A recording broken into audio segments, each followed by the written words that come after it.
Hello everybody, Adam Monk here from FourFourTwo with a new series, a new Friday show, yay!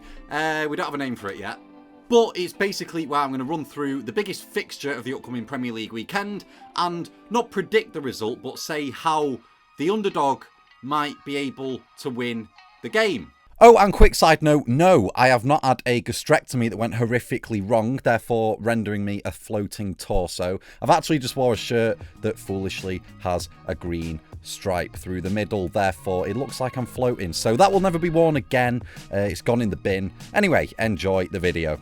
And unfortunately for me, I've been tasked with trying to think of reasons why Manchester United could conceivably beat Manchester City and how they might have to go about that other than Erik ten Hag just getting in a church and praying. And I mean, listen, United fans, the Premier League has been marketed as the most unpredictable and entertaining league in the world for 10 years. Therefore, you know, we've seen more shocking results should United win at the Etihad. You know, think of like Game of Thrones. In Season 8, Episode 3, the White Walkers and the Night King closing in on Winterfell, is it called? Winter, that might be from Skyrim. I don't even know what's going on anymore. They're closing in on the place where the Starks are. Long time since I watched it, but then you think all hope's lost and they're all going to die, and then Arya Stark comes out of nowhere and kills the Night King. It's very cliched, but Pep could be the Night King and Arya Stark could be Marcus Rashford in this instance. What am I going on about? Right, anyway, let's just go. Let's get into it.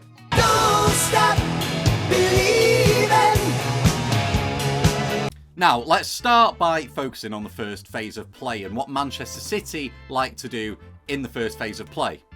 A good example of this is to actually go back to Tuesday night when Manchester City won at Luton Town. And I know, okay, Luton Town are not a great team, but they're a Premier League side nonetheless. And Manchester City scored 2 goals from 2 different centre-backs, inverting and marauding forward and creating an overload in the middle of the park, namely Akanji for 1 goal and John Stones for another. So let's just take a look at them. Akanji receives the ball in his own penalty area, which of course will be an area, if he's going to dribble with it, where you would assume an attack of the opposition is going to try and trigger some form of collective press.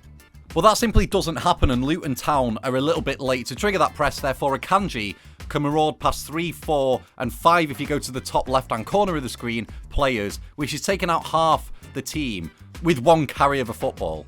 Because that many Luton players have committed, or failed to commit, I guess, to Manuel Akanji, he's able to pop it off to the left-hand side to Mateus Nunes.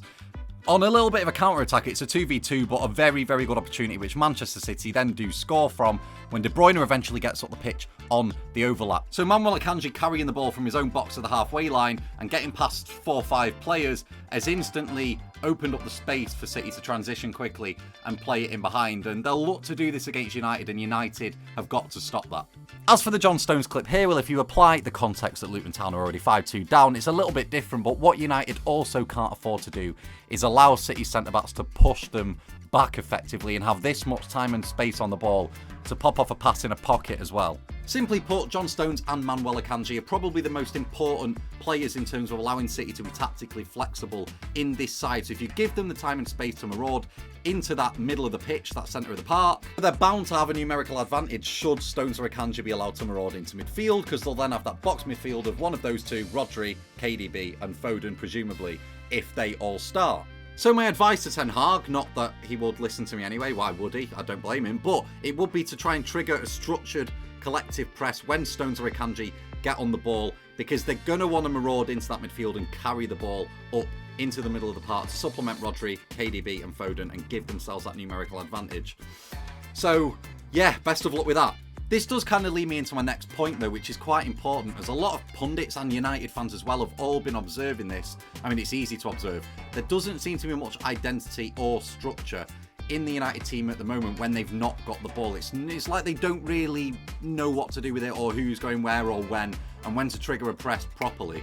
So in my opinion, Ten Hag, when United don't have the ball, really has 2 options with his 3 attacking plays. He can either try and trigger this collective press, which has kind of been unsuccessful this season, but I think will be the lesser of 2 evils as opposed to sitting off, as I will now show you last weekend when they played Fulham and lost quite comfortably. So let's go and have a look at that. Tosin has the ball here for Fulham. Now in this shape, United actually look to be in a 4-4-2 with Garnacho and Rashford not exactly pressing but sort of holding that front line. Forson, who of course made his home debut and lacks any real experience, and Bruno Fernandes are the ones hogging the width. And then Casemiro and Mainu. Well, listen, you'd say they are in a pivot, but they're not really here, are they? As you can quite clearly see the passing lane that Tosin is about to execute, and boy, does he.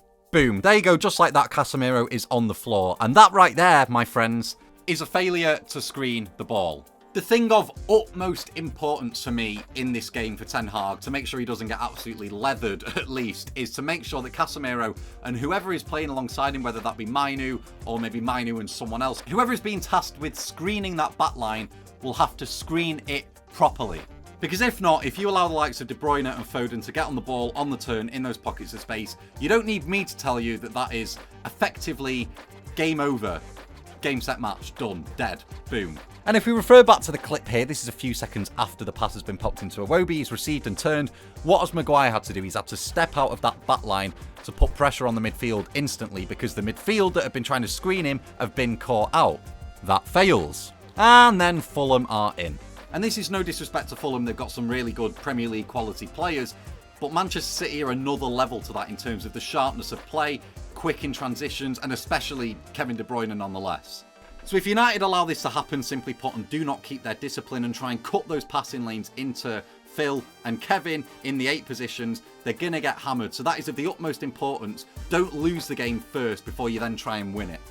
So that right there is 2 principles that United could theoretically employ in this game. So of course, screening the back line, trying not to allow Phil and Kevin to get on the ball as much as possible. And then with the front 3, press in a structured and cohesive manner. If they can do that, then they've made a good start. But is there a blueprint they can follow, perhaps? Ooh. Well, good news, United fans. There just might be. If you have got a working memory, then you might remember that Chelsea went to the Etihad a couple of weeks ago and drew.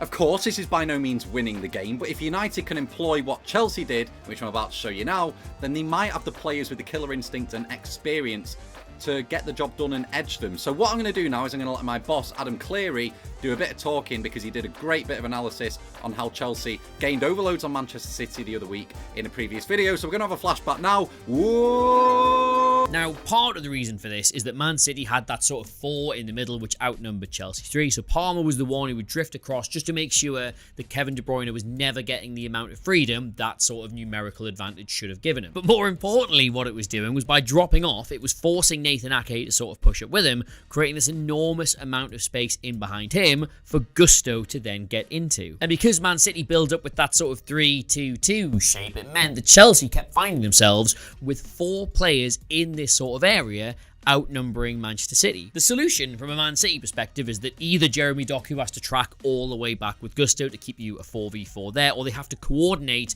between him and Ake, passing the other one off to each other. And a couple of times in the game, we kept seeing Palmer way deeper than the other attackers, getting on the ball and able to pick a pass in behind.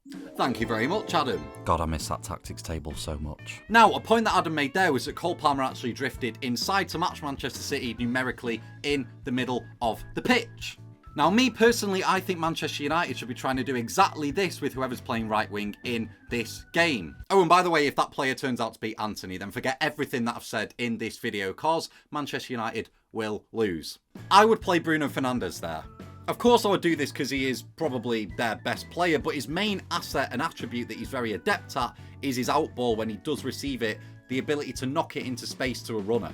People can say what they like about Bruno Fernandes, right? But sometimes the stats ultimately do speak for themselves. Since Bruno Fernandes made his Man United debut in 2019, he has got the most chances created in the Premier League, and by a landslide as well. 407, and the next best is 334, and that is of course Kevin De Bruyne, who has been injured throughout parts, but still that is a massive, massive chasm. And then if you look at Bruno Fernandes' first full season at United, which in my opinion was probably his best in that 2021 COVID season, he got 28 goals and 17 assists in all competitions. And this was when he was playing under Ole Gunnar Solskjaer, which, as you may well remember, was a heavily counter-attacking based side where a lot of the goals scored were knocking it into space to the likes of Rashford and Martial. Here's a quick example for you. Crystal Palace away, Bruno has the ball, Bosch in behind, case in point. Here's another example, Brighton away, acres of space down the channel for Rashford, which Bruno finds. It's just about putting it into an area really, and again it results in a goal. So in terms of hurting Manchester City, I do think United's best chance is to get Bruno on the ball in that box midfield as quick as possible by matching City numerically, and then hoping that the outlets like Garnacho, Rashford, Dalot if he wants to overlap, will be able to get in behind and find space, and then Bruno can pick them out. And that way, they can transition on a bit of a counter-attack and try and hurt City. Everything I've said though in this video is obviously easier said than done, but I don't think it's impossible. Nothing ever is in football. Other than, of course, Tottenham winning a trophy though. Oh. Is this thing on? Anyway guys, yes, hope you've enjoyed the video. That is why Manchester United can beat Manchester City. Let me know what you think in the comments down below. Probably that City will win, I'd imagine. That's, yeah, fair enough. Nevertheless, guys, do not forget to subscribe. Of course, we've just hit 500k, by the way. Cannot thank you guys enough. That is absolutely amazing. We're really chuffed with that. So, yeah, thank you very much, genuinely. I've been Adam Monk. Hope you have a lovely day or evening, wherever you're watching this. Have a great weekend. We'll see you again very, very soon. Goodbye.